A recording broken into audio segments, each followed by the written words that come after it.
សួស្តីបងប្អូនទាំងអស់គ្នាសាក់ទាយមើលថាថ្ងៃហ្នឹងម៉ែខ្ញុំគាត់ធ្វើនំអីគេមកមើលក្បាលវីដេអូដំបូងឃើញម្សៅហើយគេគោះហ្នឹងគេហៅនំអីគេនេះជឿថាបងប្អូនខ្លះគឺគាត់ស្គាល់នំហ្នឹងហើយម៉ែខ្ញុំគាត់អាសាធ្វើរបៀបថាយើងសល់បាយកអញ្ចឹងណាហើយយើងដាក់ហាល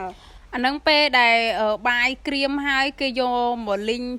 ហើយយកមកកិនធ្វើជានំគោះហើយនំគោះនេះស្រួលធ្វើឲ្យបងប្អូននេះឲ្យតែមានស្ករហើយយើងលីងអាម្សៅហ្នឹងនិយាយទៅគ្រាន់ថាលាយម្សៅជាមួយនឹងស្ករត្នោតទេបងអើយហើយពេលដែលសាច់ម្សៅវាសើមយើងកូរត្រឡប់ទៅមកសាច់ម្សៅសើមហើយយើងមាន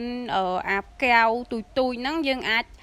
ធ្វើពុំវាបានហើយយើងចង់ធ្វើពុំធំក៏បានពុំទូចក៏បានដែរហើយក្មួយខ្ញុំចូលចិត្តហូបនំហ្នឹងមើលអង្គុយមើលម៉ែយាយធ្វើអត់ព្រមទៅណាទេម៉ាក់ទាញទៅនោះក៏អត់ទៅដែរសុកចិត្តអង្គុយឡើងលើគ្រែអង្គុយមើលហ្មងហើយវីដេអូនេះអត់ទាន់អស់ឲ្យបងខ្ញុំនឹងផុសអាវីដេអូគោះនំនៅមកវីដេអូក្រោយទៀតដោយសារនេះវារៀងវែងម៉ាកូនបើអត់ទៅណាទេនឹងអង្គុយមើលម៉ែយាយត្រឡប់ម្សៅទៅមកមួយស្ករហើយអង្គុយលិតនិយាយទៅស្រឡាញ់ហើយគេចូលចិត្តញ៉ាំនំហ្នឹងមកបងណាចូលចិត្តហូបនំគួរនេះខ្លះហើយនេះស្នាដៃម៉ាដាយខ្ញុំទៀតហើយនិយាយទៅគាត់ប្រកែធ្វើនំ